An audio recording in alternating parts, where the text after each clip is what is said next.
पंतप्रधान नरेंद्र मोदी यांनी वाराणसी इथे 4 नव्या वंदे भारत एक्सप्रेस गाड्यांना दाखवला हिरवा झेंडा।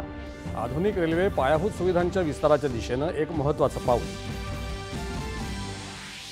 वंदे भारत केवळ गाडी नव्हे तर भारतीय रेल्वेचा कायापालट करण्याचं एक संपूर्ण अभियान। देशात आज 160 वंदे भारत गाड्या कार्यरत। पंतप्रधान बिहार विधानसभा निवडणुकीच्या दुसऱ्या टप्प्याचा प्रचार शिगेला। राष्ट्रीय लोकशाही आघाडी आणि इंडी आघाडीच्या दिग्गज नेत्यांच्या प्रचार सभा। संसदेचं हिवाळी अधिवेशन 1 डिसेंबरपासून सुरू होणार। 19 डिसेंबरपर्यंत चालणार कामकाज।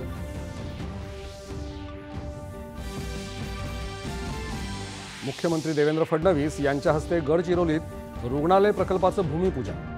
हा प्रकल्प गडचिरोलीत आरोग्य क्रांती आणणारा ठरेल। मुख्यमंत्री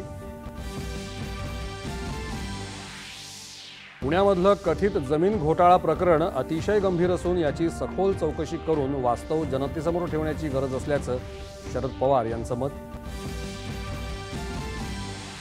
जम्मू काश्मीरमधल्या कुपवाडा इथे केरन सेक्टर परिसरात सैन्यदल आणि दहशतवादी यांच्यात झालेल्या चकमकीत 2 दहशतवादी ठार।